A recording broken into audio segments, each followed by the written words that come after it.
Aujourd'hui, on est avec Bastien, Product Manager chez Oseo Consulting depuis maintenant 3 ans. Donc on va voir ensemble ce que c'est le métier de Product Manager, en quoi ça consiste, les missions, le quotidien de ce métier-là. Donc, salut Bastien. Salut Fanny. Du coup, facilement, c'est quoi, définis-moi en quelques mots le métier de Product Manager. Donc, en tant que Product Manager, mon rôle c'est de définir la vision et la stratégie produit, et ensuite m'assurer qu'elle soit bien mise en œuvre par les équipes de développement. Donc du coup, cette vision, cette stratégie produit, ça consiste en quoi? Comment ça se met en place?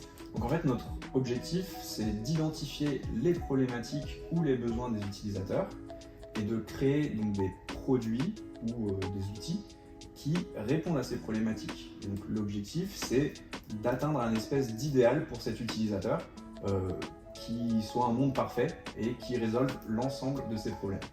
Ok. Et donc du coup, comment vous arrivez à tendre à cet idéal pour les utilisateurs? Comment ça se passe? Donc forcément, quand on a des problématiques très compliquées, on ne va pas y arriver en 3 jours. Donc notre objectif c'est d'essayer de définir une roadmap. Donc une roadmap produit, c'est comme une feuille de route où on va avoir donc, les différentes fonctionnalités au fur et à mesure qui vont nous permettre de définir un chemin pour arriver à cet idéal, mais en ayant des étapes au fur et à mesure. Ok. Du coup, j'entends effectivement que tu parles beaucoup d'utilisateurs, de parties prenantes. J'imagine du coup l'importance. Comment vous mesurez, comment vous récoltez les retours de ces utilisateurs? En fait, en agilité, le retour utilisateur est vraiment crucial parce qu'on fonctionne par empirisme. Donc l'objectif, c'est qu'on fait une première version qu'on va proposer aux utilisateurs. Ils vont nous donner tout un tas de retours qui va nous permettre de savoir si notre travail a bien été fait, est-ce qu'on a bien compris leurs besoins ou pas, est-ce que les solutions qu'on a mises en place permettent de résoudre les problématiques qu'on avait identifiées. Et ce sont les personnes les plus à même de nous donner justement ce retour-là, puisque c'est les personnes qui utilisent au quotidien. Donc on leur met une version de notre produit dans les mains, ils vont l'utiliser, ils vont avoir tout un tas de retours qu'on va collecter, et ensuite, grâce à ces retours, on va pouvoir améliorer notre version, où on va penser à d'autres fonctionnalités qui vont nous permettre de faire vivre le produit, toujours en essayant d'atteindre cet idéal. Du coup, dans tout ça, j'imagine que parfois il y a des défis, des difficultés. C'est quoi les difficultés dans ce métier de Product Manager? Effectivement, il y a beaucoup de difficultés en tant que Product Manager, donc il faut savoir que c'est un rôle qui est assez centrique, où on interagit avec tout un tas d'utilisateurs qui sont différents.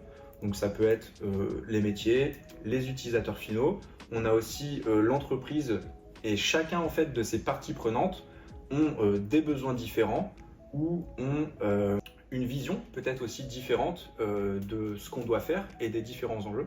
Donc notre objectif à nous, c'est de récolter et comprendre le besoin de chacun et de trouver le bon compromis pour faire en sorte que tout le monde soit contenté et qu'on délivre le plus de valeur possible à l'ensemble des parties prenantes. Des fois, il peut y avoir des conflits et notre objectif, c'est bien d'être diplomate et donc de comprendre les besoins de tout le monde et de s'assurer qu'on se serre la main et qu'on soit tous unis dans une vision commune.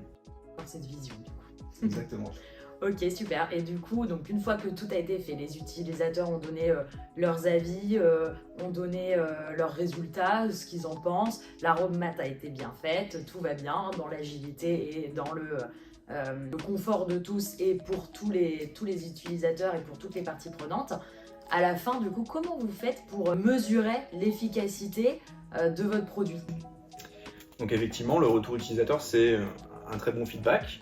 Et on a aussi, des fois quand c'est un peu plus difficile d'aller chercher du retour oral ou écrit pour les utilisateurs, donc des métriques qu'on va aller récolter. Donc souvent, par exemple, dans l'informatique, on a des métriques sur le web qui nous permettent en fait de quantifier l'apport de valeur, par exemple, sur une fonctionnalité. Donc si je prends le cas classique d'un site web e-commerce où je vais vendre des éléments, je vais rajouter une nouvelle fonctionnalité qui est censée augmenter mon chiffre d'affaires. Et la métrique que je vais regarder, c'est suite à l'apport de cette fonctionnalité, est-ce que mon chiffre d'affaires augmente? Merci Bastien, c'était super, Plaisir, très clair, parfait. Merci beaucoup. Merci à toi.